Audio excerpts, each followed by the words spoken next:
Historia inamueleza kwamba Kaini alikuwa muuaji, alimuua mdogo wake Abel. Pengine katika kipindi hiki cha Tulia kwa Yesu hii leo, kwa nini tumjadili Kaini? Kuna mambo ambayo tunajifunza kutoka kwa Kaini. Kila mmoja ambaye yuko katika Biblia, kuna wengine ambao tunawaona walikuwa ni watu wazuri, kwa hiyo tunajifunza mambo mazuri kutoka kwao.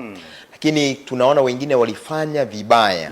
Napo tunapata mafunzo kutoka kwa wale ambao walifanya vibaya.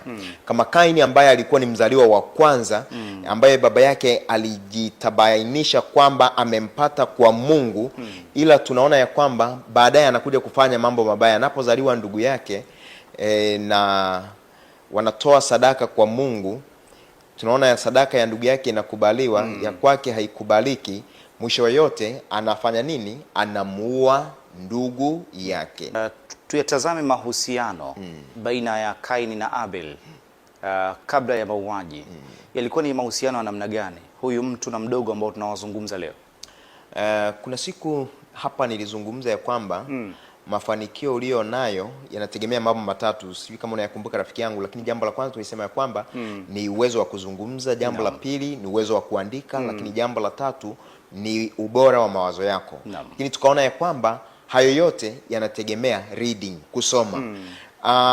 Kwa wale ambao ni wasomaji wazuri, wakienda katika kitabu cha Wazee na Manabii, iko sura inayozungumza juu ya Kaini na Abel. Ukisoma hiyo sura inakuonyesha mahusiano waliokuwa nayo. Hawa ni vijana ambao wamekuwa katika familia, wakiona wazazi wao ni wachaji wa Mungu. Waliona namna ambavyo walikuwa wakimheshimu Mungu. Kwa hiyo walianza kuwa na mahusiano mazuri wao kama wanafamilia.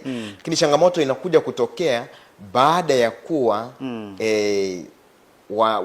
wametoa sadaka, moja imekubalika, mwingine haijakubalika. Ndipo sasa inaanza kuonekana chuki ikizaliwa kutoka kwa Kaini.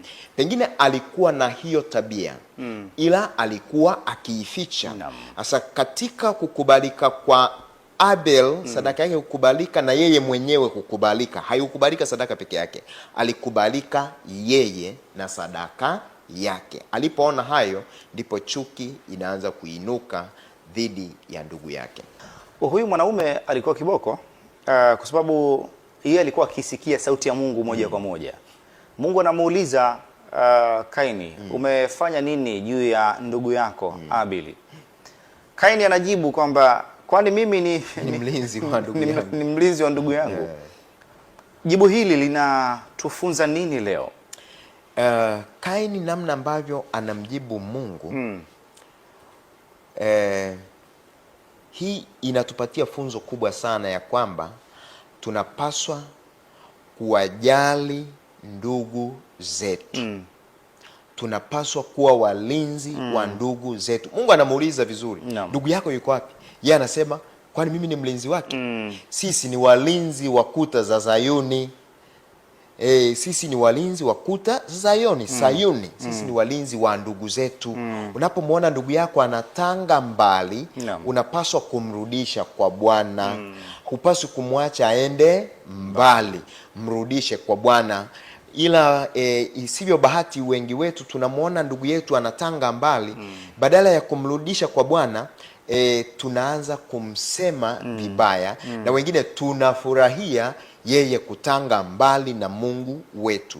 Ikiwa hayo ndiyo maisha yako, ikiwa hiyo ndiyo tabia yako, maana yake ni kwamba wewe ni mwongo unaposema ya kwamba unampenda Mungu, unamcha Mungu. Yule anayemcha Mungu anapomwona ndugu yake amekwenda mbali, anamwambia rudi katika njia iliyo sahihi, na njia si nyingine, ni Yesu Kristo peke yake.